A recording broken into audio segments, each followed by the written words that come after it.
Okay, that's better. It helps to turn on the microphone. All right. I got to switch this back just a second.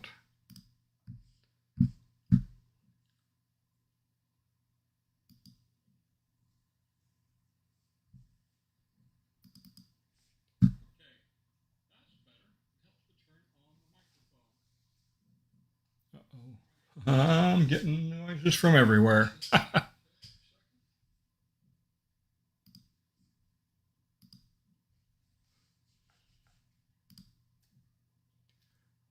All right. What am I forgetting? What am I forgetting? Oh, yeah. I got to turn off the sound. Otherwise, I'm going to be talking 3 times around. And,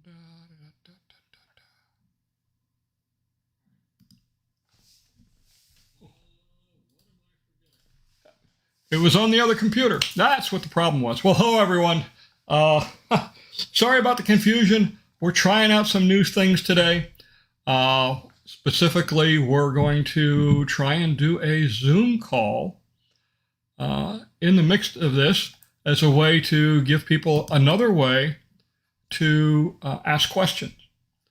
So, wow, looks like things are rolling in already. Thank you, everyone. I appreciate the congratulations. I am glad the election is over. It's a very trying task, campaigning. And again, I'm glad it's over. I'm glad the outcome came as it is. I think it's good for Sumter County. So what you're watching on the screen is the rough that I had been working on for 148. This one's not going to hit the streets, but I thought I'd give it as a preview while we're talking today because it exists, but there's so much that has happened since I shot this. I shot this about 10 days ago. There's a roof on this thing right now. So I figured I'd just let you see some of it for what's going on. So let's start off with some of the questions. Greg V. Guitar asked about the walls going up in the center of Well Point. So, Greg, that's a great question. And from what I can tell, this has a lot to do with the 30-foot privacy walls that they're also offering for sale. It looks like they did the same thing over in the what do they call them? Not studio. Drawing a blank here. Cottage homes in Well Point. They're putting a privacy wall in between the houses, but it's not the full fence that we see in verandas or courtyard villas. And that appears to be what they're doing there. They had to deal with the electrical boxes that were already there. And again, in the cottage homes, it looks like they've done the same sort of things. So Muskie talks about, some of the designer homes have the 30-foot privacy wall. Yeah, the whole kissing lanai thing it's kind of crazy. Mark says, our designer home has precast exterior walls and some interior walls have wood stuff and other interior walls have wood studs, other interior walls have metal studs. Why are some studs metal? Good question, Mark. Okay. So I talked to the carpenters about a year ago about why they use metal studs, why they use the 2x4s and the wood studs. If the wall is load bearing, if the wall has architectural features like an archway, if the wall is going to have something mounted to it, cabinets, prime example, or there's something inside the wall like the ductwork for the dryer, then it becomes wood because wood is easier to craft. If it's just if it's just a wall with nothing special on it, then it's going to be metal studs. It doesn't make any difference structurally. both are just as structurally sound. Where it does make a difference, though, is ease of working with it. I mean, if you try to do an archway, you using the metal studs, it would be just a nightmare. But with wood, that's much easier. Um, let's see. Lots of good stuff here. Don says, Don, for payments from Sumter County to the developer for the regional roads, I know they are 7 to 10 years before those payments start. Does the county put away funds into a capital fund for payments? So, Don, good question. They've actually started making the payments. Some of the roads are 5-year delays, some are 15-year delays. The impact fees that are collected are put into a fund, and those they're held on to, and I can't remember the exact fund number, but that's where the impact fees are going, and some of the gas taxes are going, and then they pay for the invoices as they come in. Well, not as they come in, 5 years after they come in. Some of them, like the one for the Bexley Bridge, is 15 years. So, most people don't realize what a savings that is. I mean, we don't have to float a bond as a county to get these roads. The money is going to be there because the houses are being built, but the developer is not they're not charging interest or anything like that. So the money's being saved, and it's all done by projection, and it looks good. Let's see. Rich B says, Don, do you know if the golf cart store at Eastport will have a gas station similar to Brownwood or Lake Sumter? From the early plans I saw, it does look like it, Rich. It looks like they're going to have it on the backside. But that may have changed since they started. One of the neat things on there is the rooftop storage parking for golf carts. It keeps them from. I mean, if you go to Brownwood, they've lost probably 50 parking spots because of inventory storage behind the Brownwood store. So I think this is a good idea. Let's see. Maureen, okay, she retracted her message. Mark wants to know, when will the new fire station being built in Middleton open, and when will the ribbon cutting be? So I actually talked to Chief Tweese earlier this week. I asked him that specific question, when it was going to be opening, and he said 4 to 6 weeks they should be moving in. I don't know about the ribbon cutting, but I'm sure there will be one. So that'll be a good thing. But yeah, 4 to 6 weeks they'll move from the temporary into the new building. Apparently, it's already been turned over to the district government, and they're doing their punch list on it. Jim Hurst says, any more building on Powell next to Wildwood Preserve? Okay, so Jim, I drove by there day before yesterday, and it said luxury apartments. And I kind of think that's kind of strange, but you never know. But that's what the signs say on both sides of the construction there. So it looks like it may be some apartments. So what you're looking at on the screen is right now,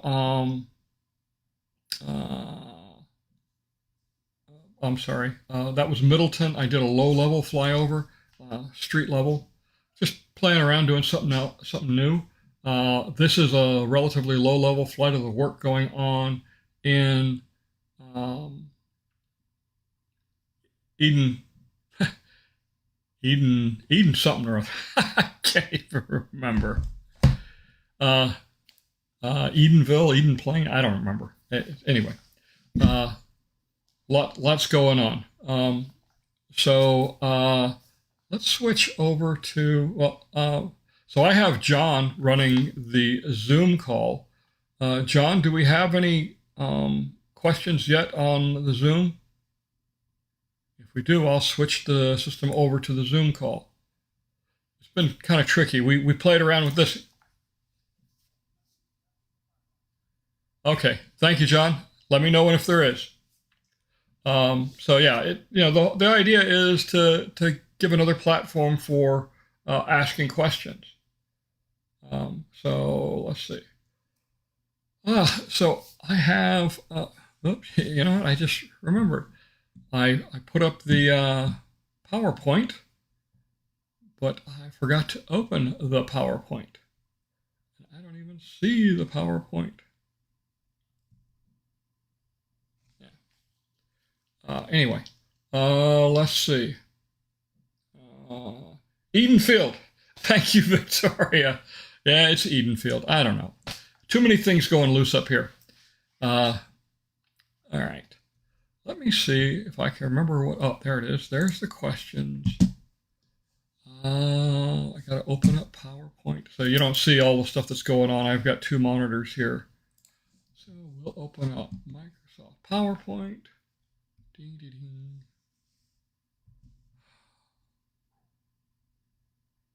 I'm not even looking. I don't even know what's going on here. PowerPoint. There it is.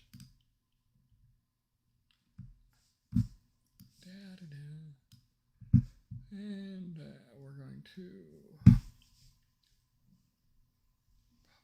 open.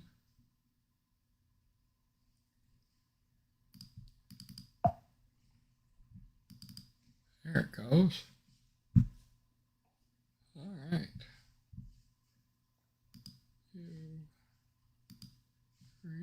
Hey, there.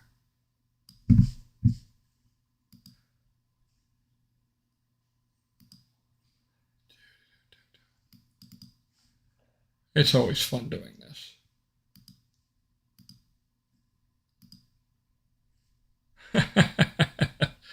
Oh, if you could see what's going on. I've got the PowerPoint open on the other monitor, but the software I'm using is playing difficult. All right, so let's just try this. Sometimes. There we go. Best laid plans of mice and men. Yeah, here we go. All right, so now we can lock this. All right. Victoria says, if I buy a new spec veranda home and decide to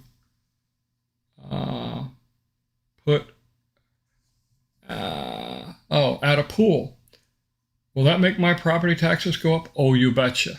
You betcha it will. Mine went up when I put in my pool 7 years ago by about $50 by adding a pool. The great thing is when you pull a permit, that kind of triggers the whole system for a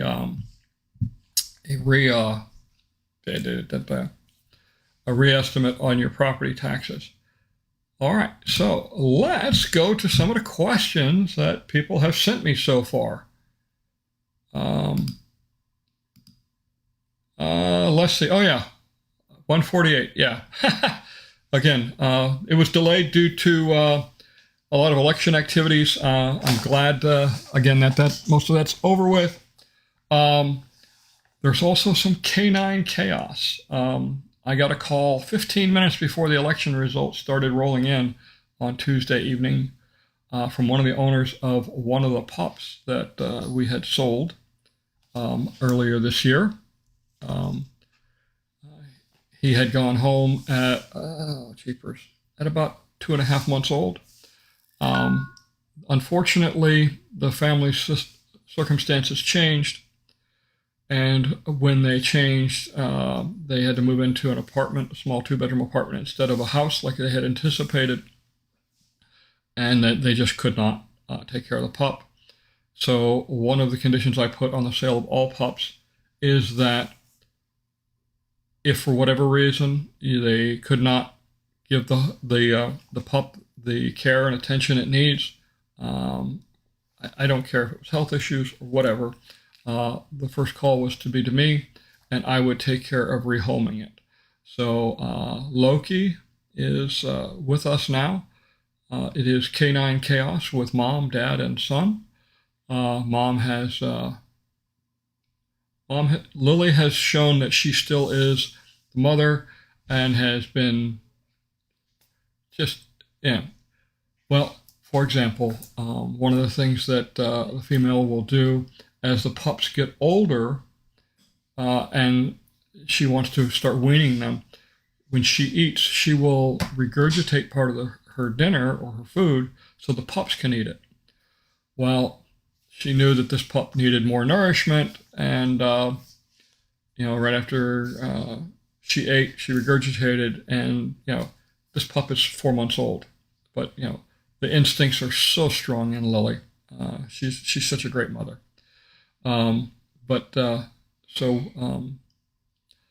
we're going to try and find him a new home. He's got a vet appointment tomorrow for getting his shots to get him up to date, and we will hold on to him for about 2 months or 2 weeks. We want to fatten him up.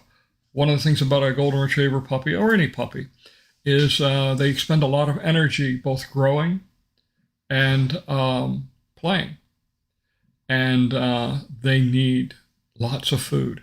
And I say lots. It increases on a weekly basis, and Loki was a little on the thin side. Puppies need puppy fat. That's their energy reserves. Loki didn't have any puppy fat on him. He's starting to fatten up. We've had him a couple of days now. He's sweet as can be. We have a potential taker for him, and if the lady does decide she doesn't want him, if we don't find him a home within 2 weeks, he may be staying with me because I think my wife is getting attached to him. But anyway, back to 148. The footage is out of date. I didn't want to put it out, so I'm going to start reshooting again tomorrow. So it'll be out next Sunday. Let's see. Thanks for all the information. Okay, so this is from Randy. He says, thanks for all the information regarding the maintenance assessment in District 14. I've received my notice in the mail, and in it there is also a bond benefit assessment. Any chance you can explain what this is about during your live shows? All your effort doing the videos and live shows are greatly appreciated. Thank you, Randy. And Randy lives in Dabney. So your bond. The bond built the retention ponds. The bond built the residential streets, not the main road. The bond took care of the boulevards, the street lights, basically all the infrastructure, the storm drains and all that. So that's what the bond built. It didn't build the rec centers. It didn't build the swimming pools. None of the amenities. I got a question concerning that. Later on, we'll go over that.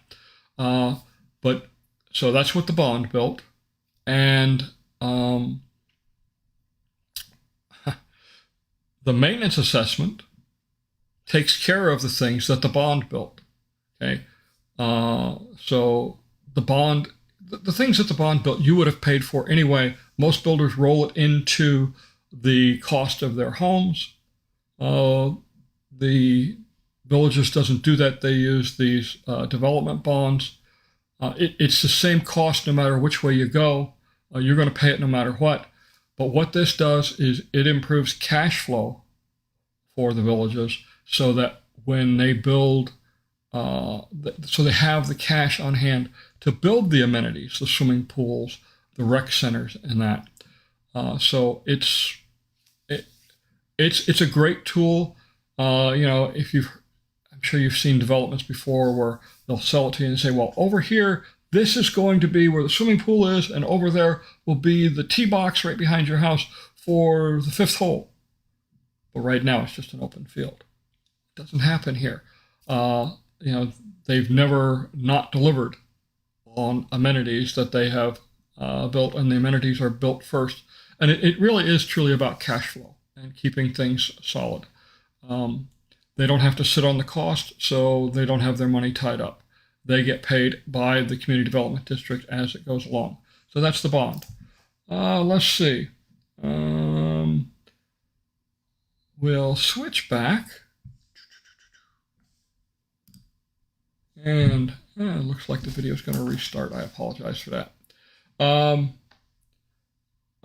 So Jennifer Lynn wants to know, do you know if a grocery store is being built near the new Shady Brook area? So Eastport looks to be having a grocery store built. No word yet on which grocery store that will be. I will tell you that there are grocery stores that the Villages has a long-standing relationship with. Just look around. That'll probably give you your top choices. All right, so Jim G says, congratulations. Thank you, Jim. So Sam says, Don, Lakeview looks good, but I can't tell if there will be through traffic from Marsh Bend to Eastport. It sure does look like it, either that or narrows down to golf cart only at Eastport. Your second interpretation is, I believe, correct. There will not be a automobile path to Eastport. It does look like there will be a multimodal path going between Lakeview and Eastport. Lakeview is the community that's basically right across from Fire Station 48. But good question. I thought I covered that in a previous video. Anyway, let's go back to our other questions. Kevin says, hi, Don, congratulations. Congratulations with the election. I was wondering if any walls are going up yet for veranda homes in Wellpoint. From what I can see, it looks like there are some cottage versions being built, but on your videos so far, I haven't seen any true concrete stucco verandas. Thanks for looking forward at your next video. So yes, there are some verandas being built. It's a combined veranda and courtyard villa community. It is, if you're heading south out of Monarch Grove, on the left-hand side, before you get to McNeil Drive, is you'll see courtyard villas and also veranda homes that are all, many of them are along the edge of the Live Oak Executive Course. Anyway, that's that. We got a good one from Lisa. Let's go back over here to the other questions.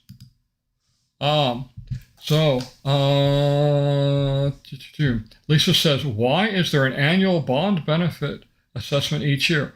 I thought the annual bond amount was the same until it's paid off.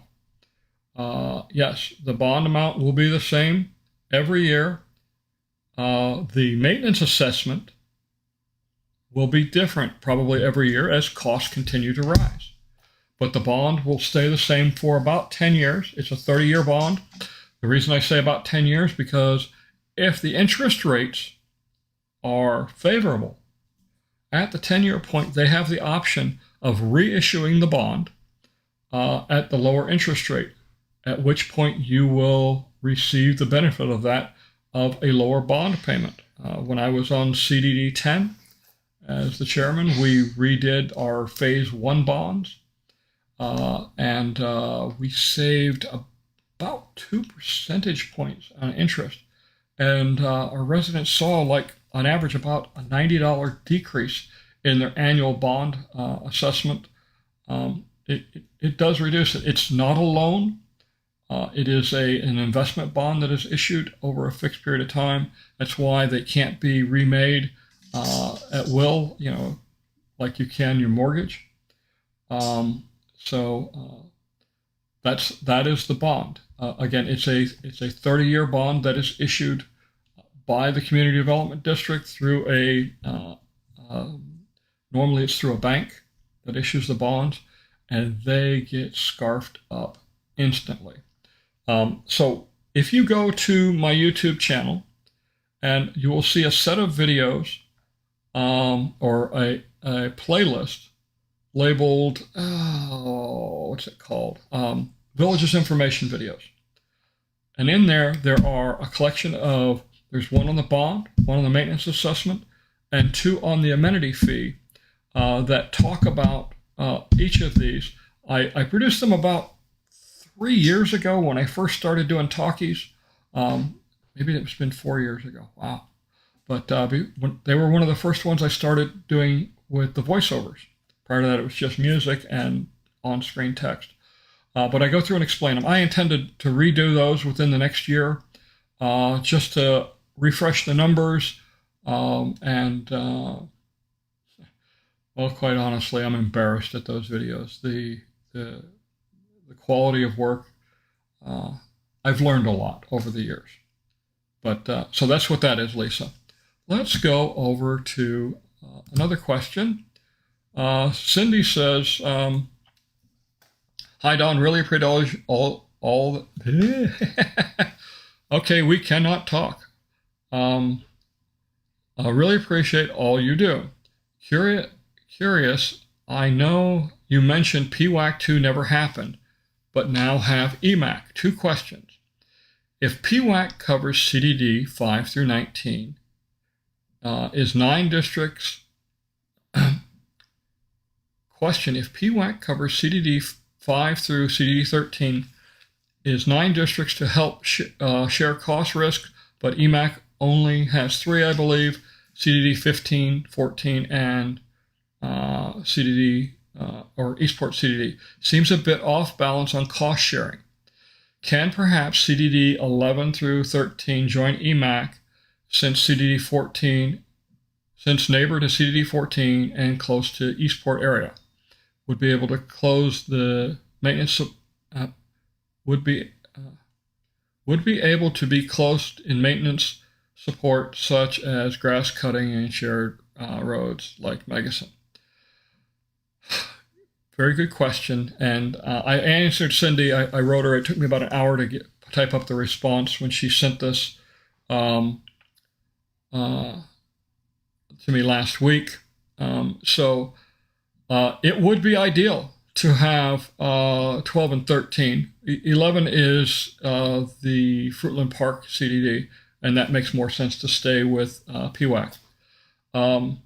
The supervisors at CDD 7, when it came time to create PWAC 2, were the only ones that would not vote on it. And the way the PWAC documents are written, it has to be a unanimous agreement. They wanted concessions that were not feasible to achieve. They wanted to control the PWAC contracts, and honestly, that makes no sense. You wouldn't want one numbered CDD controlling it. You want somebody who is basically neutral, because I'll tell you what would happen. You know, if one CDD is in charge of it this year, and they need something done, they're going to direct money more towards them if they're the ones in charge of those funds. And it just didn't make sense. The other concessions were just ridiculous. CDD 7 has its problems in leadership. I'll leave it at that. But it's the cost sharing, the risk sharing is important. And as CDD 16 and 17 come online, that will reduce the risk that exists for all the CDDs. It is a good aspect of it. So, you know, for example, there was a big sinkhole behind one of the recreation centers in CDD 11. 11, yeah, Fruitland Park section. Yeah, CDD 11, the Fruitland Park section. And I think, was it Burnshead? I don't remember the name of it. Moyer. I think it's Moyer.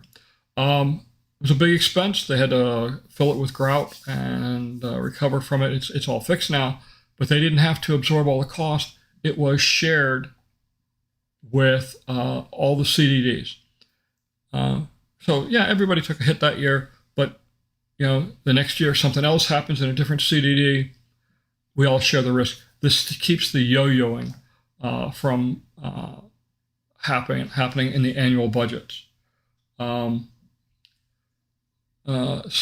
yeah, it's important. The chances of bringing 12 and 13 into EMAC are basically zero, because for 12 and 13, what they have come to realize in the three or 4 years since the PWAC 2 issue came up was that they would see an increase in their cost.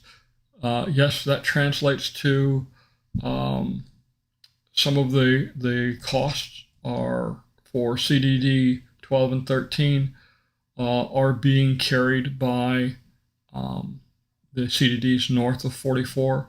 I haven't been involved with that budget in 2 years or 3 years now, so I'm not sure how that has shifted, hopefully, because they were looking at ways to make it more equitable so that everybody was paying just for their section, but we still gain the benefits of shopping at Costco and buying 5 gallons of ketchup.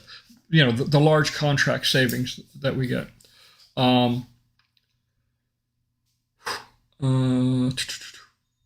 But again, we still achieve the risk sharing. Her second question, Cindy's second question is also, just to clarify, the CDD 14 maintenance only pays CDD 14 lots areas of maintenance, nothing for 15.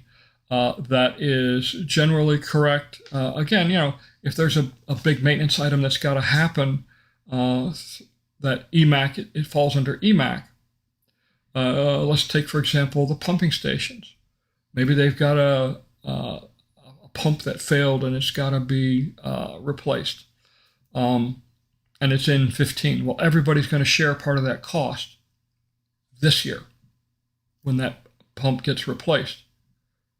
And the next year, if it happens, something is in 14. Again, this is that whole risk thing. But generally, the maintenance stays within the district. All right, we got some other questions on the other board. Let's see. .com mom says, if I plan to stay in my home, it seems it would be smart to pay off my bond.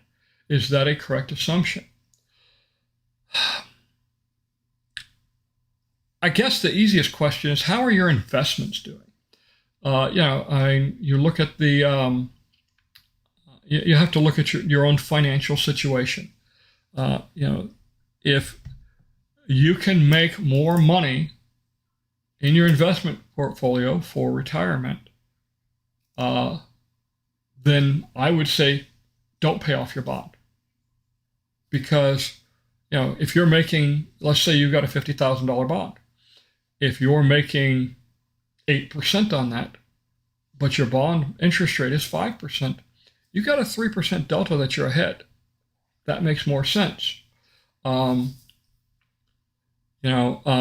if you're only making 3% and your bond is 5%, then it makes sense to pay off the bond. Again, you're going to have to assess your own situation. For me, in my house in the village of Hillsborough, I waited. I said I was going to wait 6 years. If I hadn't moved in 6 years, then I probably wasn't going to be moving. And at that point, I said I would pay off my bond, and I did. And that's the approach I took. Get with your financial advisor, okay, and talk to them about where it makes the most sense to pay off. When it makes the most sense to pay off your bond. That is, the best advice I can give you. Trying to come up with a blanket plan, that would be irresponsible on my part. Again, not knowing your financial situation. Victoria, thank you for your donation. I appreciate it. It always helps. Let's see. Can you explain the area below Eastport? Will there be any houses with water view in the future?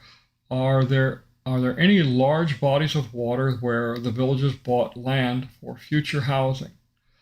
Thanks. So Victoria, I can tell you that in um, Wellpoint, or not Wellpoint, not Wellpoint, sorry, Water's Edge, and in the northern portion of Shady Brook, there are some very large retention ponds, and it looks like they're going to have some very nice water views home sites, and that is coming. I see it probably in the next month or two, them starting to open up some of those sites. It depends on how much focus they're going to put on Wellpoint, but they are working on the, which would be the east side of Shady Brook now. And again, there's some large retention ponds there. These retention ponds in the Eastport area and South and Middleton area are huge. In my investment property, it's along a 3/4 of a mile long retention pond. The retention pond that goes from the boathouse, which is going to be a restaurant in Middleton, it wraps all the way around the south side of the high school. It's over a mile long, and it's been stocked with bass. So,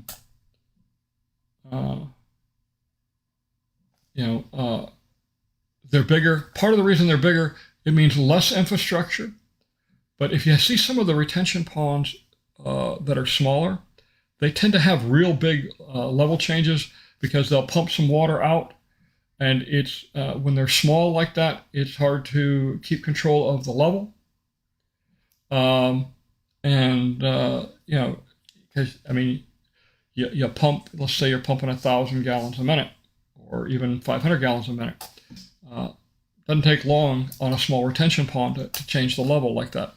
You get a big retention pond, you're not going to see the level changes like that. They can pump a lot of water in and a lot of water out, and you've got a lot more area for that water to be distributed. Barbara says, will there be another town square south of Moultrie Creek? If so, do you have any specific information? I have no specific information. I did do a video, oh my gosh, maybe 6 months ago. 6 months ago, I think it was, where I showed a shot of a plan for the area south, and you can see a large commercial area where another town square is going to be. And if where that is,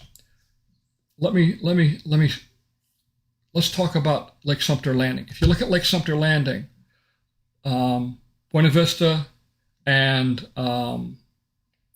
Morse come together at Lake Sumter Landing, and then they spread back out apart. Bexley Trail and McNeil do the same thing about 3 miles south of Shady Brook. And that's where this rather blurry picture I found posted on the internet shows a large commercial development. And I believe that's where it's going to go. It looks like there's also more than one more town square. But we're probably talking 10 years down the road. These town squares, they've been cropping up at about 10 to 12 year intervals. And that's consistent with what we're seeing here with Eastport. Moultrie Creek is the oddity in the pool. And you can see this is a street level of Moultrie Creek on the screen right now. So that's what we have. And that's what I think was coming. That's part of the reason why in video 137 I said this is, I think that the video that had that picture in it is in 137. I said this is why I think this whole area is the place to be. It's basically going to be centered between 3 different town squares: Moultrie Creek, Eastport, and whatever the future one is. Let's see. Chris says, I thought Paradise Rec Center was to close last year and new one built. Do you know what the delay is and if it's still happening, and if so, when? I don't know when it's happening. I know that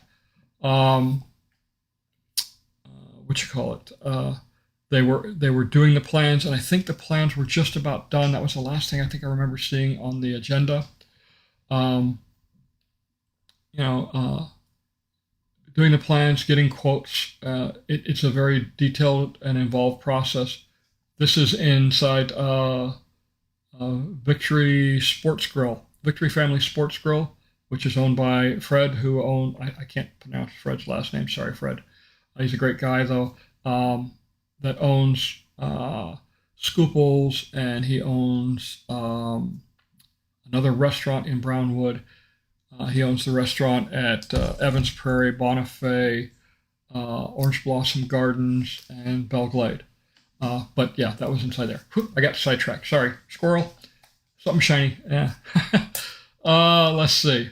So yeah, Paradise is supposed to be rebuilt. I don't know when it's going to start, but I'll see what I can try and find out in the coming week. All right. Diane says, "Hi, Don. I heard a hospital is going in on 301 near Finney. Have you heard anything? Thanks. Congrats." So yeah, you heard what I heard. There is I think they call it a micro hospital, and it's actually in the area where the old BMX track was, which is over by.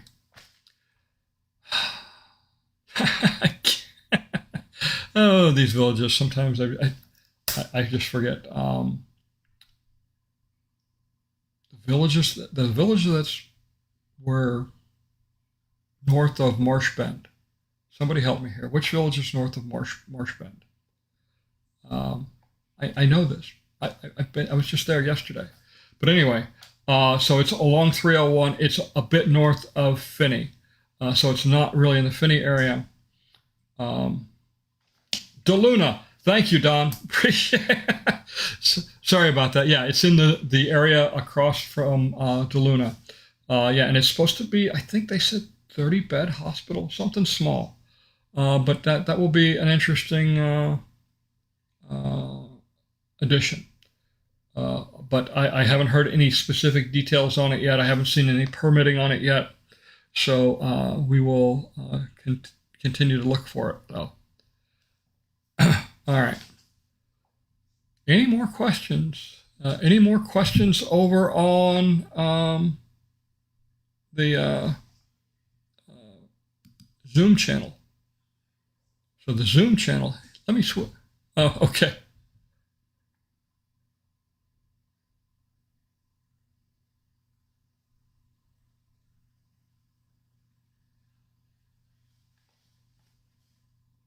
Okay. Okay. So, all right, good enough. Thank you, John.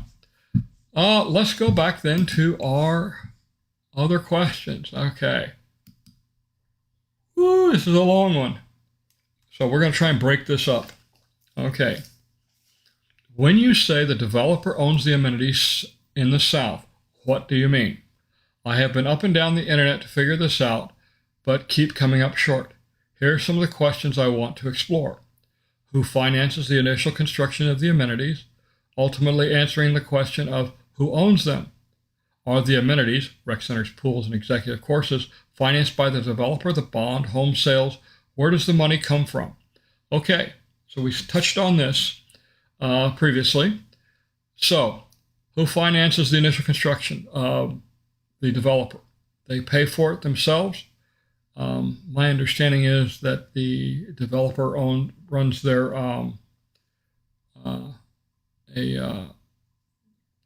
business is debt free. They run it on a cash basis, which is very smart. They're not paying somebody else to finance anything.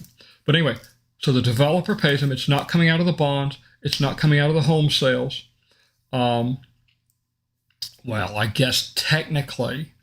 That's where the developer makes their money, out of home sales and running commercial properties. So it's coming out of their profits to build these, so that's why they own them. And they also own the contracts for the amenities, the amenity fee. So south of 44, if you are paying an amenity fee, it is being paid to the developer. Yes, it goes through the same sources, through your water bill, and then that the finance department in the district government sends the money over to the developer, and then the developer sends money back to cover staffing of the amenities. So they, the rec department is running them. So the rec department is part of the district government. So the developer has to pay the rec department wages and any other costs they might incur. The developer is also paying property tax on those. And, they're the first few years that these amenities are up, they are losing money. It takes them quite a while to recover. So yes, the developer is paying for it all. It's a line of their business, and they they intend to make a profit on it eventually. It takes a few years before amenities start making a profit. I could go into this in great detail. All we'd have to do really is look at the Finney Rec Center and how it was paid for and how things developed over there. There was 50 houses and a multi-million-dollar rec center. The amenity fees just didn't cover it for a long time. All right, so back to the question. If the developer owns the amenities and decides to transfer the ownership to the district government, do they actually sell them to the district government, incurring debt at the district government level? Absolutely they do. In 2016, most of the amenities between 466A and 44 were sold. The developer owned them. They sold them to the Sumter Landing Community Development District. Sumter Landing Community Development District issued a municipal bond to pay for it in the magnitude of $350 million, and ownership was transferred. If you go on the county website and click on any of the district properties, you'll see that when this happened. So the actual ownership is transferred. Also, with the ownership comes the amenity fee contracts. Those are also transferred with it. They are also purchasing that. So how do the bonds get paid for? Those bonds get paid for. Well, remember, when the developer owned them, they had two things that the district government doesn't. They had to pay property tax, and they tried to make a profit. Any profits go to pay for the bond. Any, taxes, it's a government entity, they don't pay taxes, so those taxes also go to pay for the bond. And it works out pretty well, and it works to the residents' favor. Not that the developer owning the amenities is an issue. They have been very good at it, at what they do. And it's a very good relationship between the district government and the amenity divisions. Pardon me, just a second. Let me go back over here. Live chat. Okay. 182 viewers on. Great. Okay. Sorry, bouncing back and forth here between two different screens. All right. So the next question is, if the developer is acting as the amenity management company for the assets they own, what happens if they suddenly say they want a lot more maintenance fees, like the utilities just did for the light poles? Can't happen. Read your deed restrictions. They are limited to a CPI adjustment for your amenities. So as long as you're in your house, you're going to start it at whatever the prevailing rate was the year that you bought your house, and you're subject to CPI adjustment, Consumer Price Index adjustments. The only time there's three ways it can go up. The CPI adjustment is the first way, and that's the way it normally goes up. If you sell the house, the new owner pays the prevailing rate, which is like 195 or 198 this year. I think it's 195. And the third way is if over 50% of the residents say, we want a pool. Let's say we want a covered pool. And, okay, you want a covered pool? We can build it. There's going to be an amenity fee increase. They're allowed to, under the agreement, to cover both the construction and the operating costs. So they can't just arbitrarily raise the amenity fee. Question number 4, if the developer owns the amenities, what would stop them from suddenly deciding they want to develop that property and put some houses on the land like they did with the country club in the north, assuming they could get whatever zoning they wanted when they needed it? I understand the developer owns the championship courses, but if they own the rec centers, it's logical to assume that they could do the same thing as they own the asset, just like they own the championship course. No, they couldn't, because it's part of your agreement when you purchased it. There's the amenities. The championship courses, they're different. They are the sole owner. Residents pay nothing except for when they use them. The amenities, it's under a different agreement. So they really couldn't do it. And, look at the grand scheme of things. If they did that, holy mackerel, think of the negative press that they would get. Oh,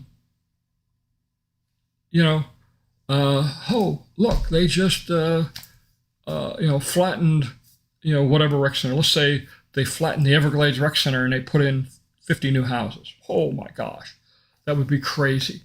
The bad press would be absolutely insane for them. And quite honestly, I've met Mark Morris for a whole 10 seconds. He said, "Good morning." I said, "Hello, sir." And he went to his office, and I continued my conversation with the receptionist. This was up at the the developer's office in Brownwood. That's my sole conversation with Mark Morris, and I had a 2-minute conversation with Jennifer Morris. So I don't really know these people, but I know they're good business people based on the way they do things.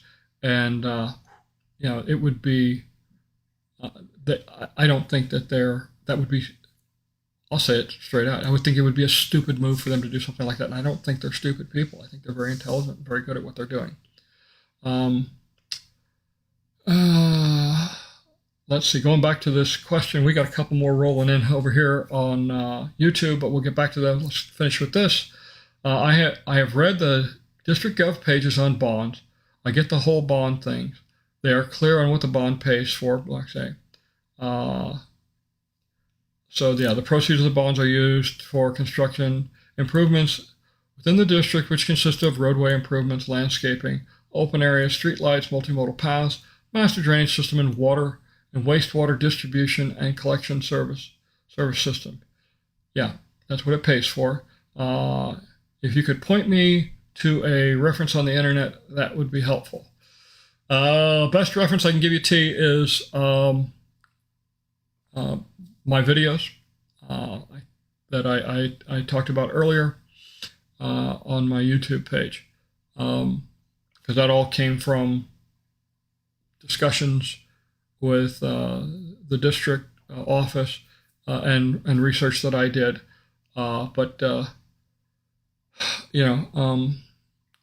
The bond documents are available. You'll just have to go digging through the archives if you really want to see them. What the bonds are, all the details on the bonds. You can do a Freedom of Information Act request. Go to the district clerk, and Jennifer can get you the information you need. All right. And that was the last question I had on there. And we're coming up close to our hour. Let's go back to the YouTube questions. Let's see. Mark wants to know, is your Goldwing motorcycle a two-wheel? Do you like Goldwing trikes? What is the furthest you've ridden your Goldwing from the villages? Yes, it is still two wheels. I love dragging metal around the traffic circles. Means dragging my foot pegs. It took me a couple of months to do a 360 dragging metal, but I did it one morning. I'm a little bit of a thrill seeker. Trikes, I'm not ready for one yet. I've ridden a trike a couple of times. At this point, not for me. I do like the Spider, which is a reverse trike. It's got 2 wheels in the front, 1 wheel in the back. I think that's a better option. It's not a Goldwing, obviously, but there was a conversion kit out a couple of years ago that did a reverse trike. Part of the thing with the reverse trike is when you brake, the weight transfers forward. So on a regular trike, you've got a contact patch about this big that the front tire has, and the rear tires have a contact patch about this big. On a reverse trike, you got much larger contact paths, so you get much better braking. What is the furthest you have ridden your Goldwing from the Villages? From the Villages, let's take from my previous house in Haines City, which is about an hour south of the Villages. Haines City is on the south side of I-4 on US 27. US 27 was about a half a mile from my house in Haines City. From there, I rode to Washington State and back. I hit 27 states in 15 days. And it was a great trip. I rode with a friend of mine. This was about a year or two after I moved to Florida from Memphis. I picked up my friend Chuck in Memphis, and we rode up to Billings, Montana for what was called the Wingding. Goldwing Road Riders Association had their annual rally there. And then we went on to Washington State, Oregon, California, Nevada. We went down to the Four Corners area. It was a great trip. But yeah, so that was, geez, what was that? That was about, I want to say because of the path, we took about 7,000, 8,000 miles. It was a long trip. Let's see. Lisa asks, what if you refinance your home? Will the amenity fee increase to the new fee? No, it will not, because it has you have no change in ownership of the property. So that is completely transparent to the amenity fees. So that's it. Any more questions? Wow, I am out of my questions on the questions I got from email and on YouTube comments. Let's transition over to the Zoom call. I'll let you guys see what that looks like. Oh yeah. The problem with the Zoom call is I got to change cameras. All right. Thank you, John. So, all right, we'll transition back. Please talk about the, okay. Let's transition back. And, all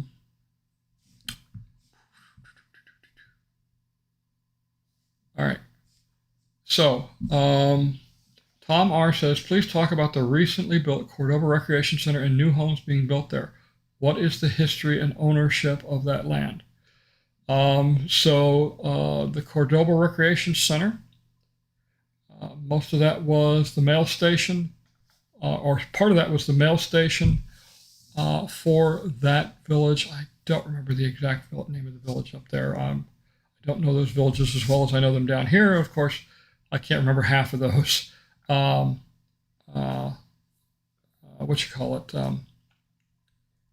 the villages around here, I can hardly ever remember them. Anyway, where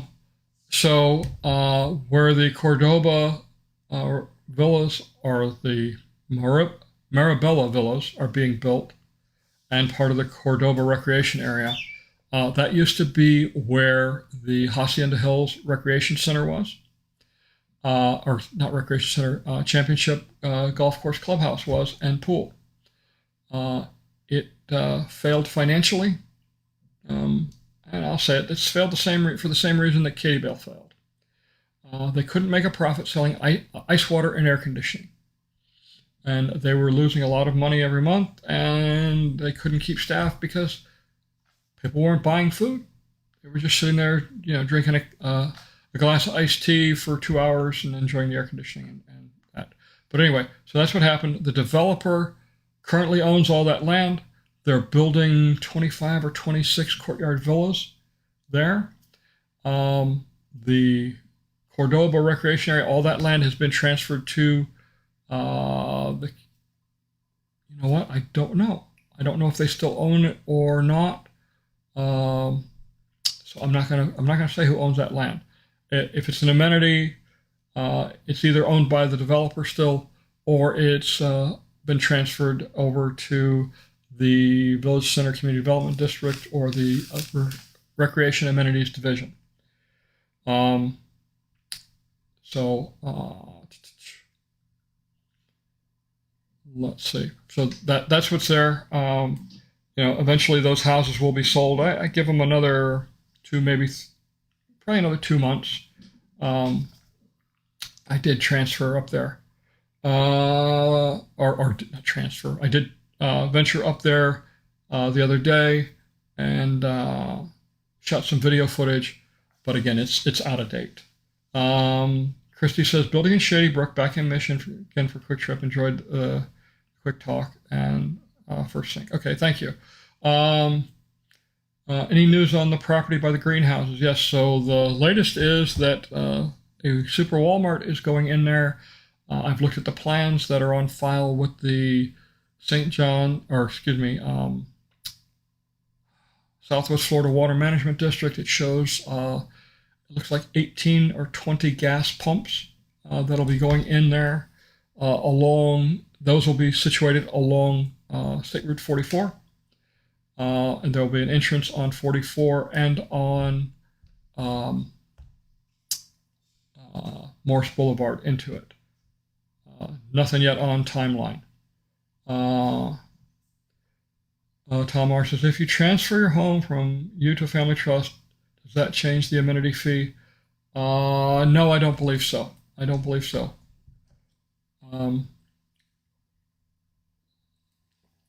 Because basically you're still the owner. But that would be one I would definitely call the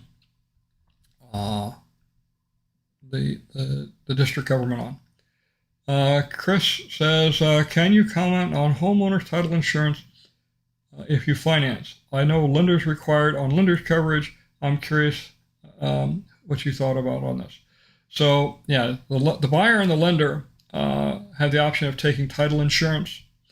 I will tell you on my my investment property over in Moultrie Creek, I did not take the buyer's title insurance. It was expensive, and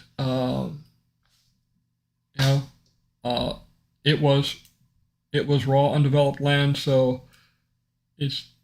I don't see a big risk, honestly. All right. Janet B says, can you tell us anything yet on what's being built across from Lake Denham Gate? No, I can't. I haven't found anything official yet. No public filings have happened yet. And until something comes out, it would be foolish to comment.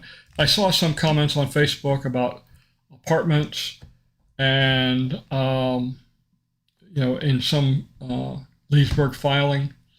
I have been through the last 6 months of Leesburg County Commission and permitting minutes, and I can't find anything. I could have missed it, obviously, but I haven't found anything yet. I've reached out to some connections I have over in that part of the villages, and nobody seems to know anything yet. So Good to Go says, if I'm paying cash for a house, who holds the bond? How do you pay off the bond? Okay, so the bond is held by the Community Development District. So whichever CDD you're buying the house in is who owns that bond. That's why at 10 years, they're the ones that refinance it. And you'll see the change in cost. But you pay it off by writing a check to the district government. Go by the office in Lake Sumter Landing. It's upstairs from Starbucks. You pay it off there. That's what I did. I walked up there, wrote him a check 4 years ago, and was glad it was gone. Ron says, any idea when lots will be available for purchase in Edenfield and Green Grove Hills, the two villages closest to the Bexley Bridge? Oh, no, not even the foggiest idea. I mean, they're doing work. The deep underground utilities, the drainage from between the retention ponds, the street drains, and things like that. They're doing those now. So they're at least 6 months out, and that's in Edenfield. Green Grove Hill, even farther away. They're still they're working on the golf course. It's going to be quite a while. I'd say at least a year. But anyway, those will be CDD, or Green Grove Hill will be CDD 16, I believe, and Edenfield will be 15. All right. So we got no more questions. All right, and we are, what time is it? It is 4:06. Well, I want to thank everybody for joining in. You've been seeing my sponsors for the show pop up on the screen. These are all good people. If you're looking for any of their services, please reach out to them. Let them know that you saw it on the broadcast. That helps reaffirm their commitments to me to continue to advertise. And it definitely helps. What else was I going to say? There were some other things I wanted to cover. Oh, yeah. So a friend of mine brought up a very good point about dogs in your car. And Susan, she deals with rescues. She says, when you have your dog in your car, be sure it's restrained.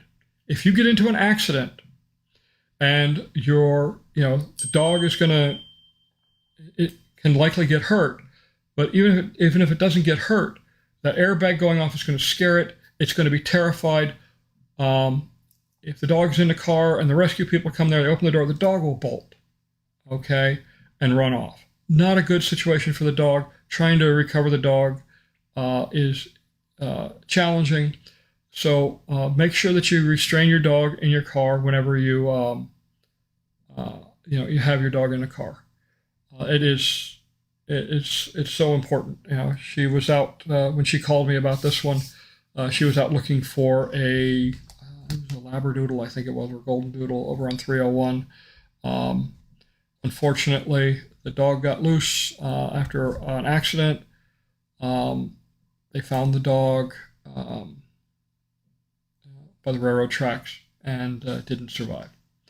Very sad thing. I know for me, if I were to lose one of my dogs, another one of my dogs, I've lost 3 so far since deciding to move to the villages, and it's painful. So to be trying to recover from an accident and lose a dog, it would just be a lot to deal with. Once again, as always, life is short. We're in a wonderful time of year. The temperatures are dropping. Yeah, we still got a little bit of rain to deal with, but now is the time. Go out, enjoy life. It's a great place to live.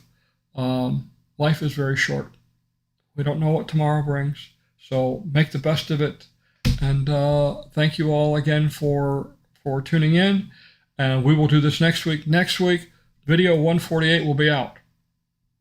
I hope. No, it should be out. Anyway, so that's all I've got. Thanks, everyone. I'm going to leave the broadcast running with the video playing so that you can continue to watch it as it goes through. It's about 30 minutes long, and it looks like we're about a third of the way through it. There's no ads in it, so you don't have to put up with that. So that's all I got, folks. Thanks for joining, and we will talk to you later.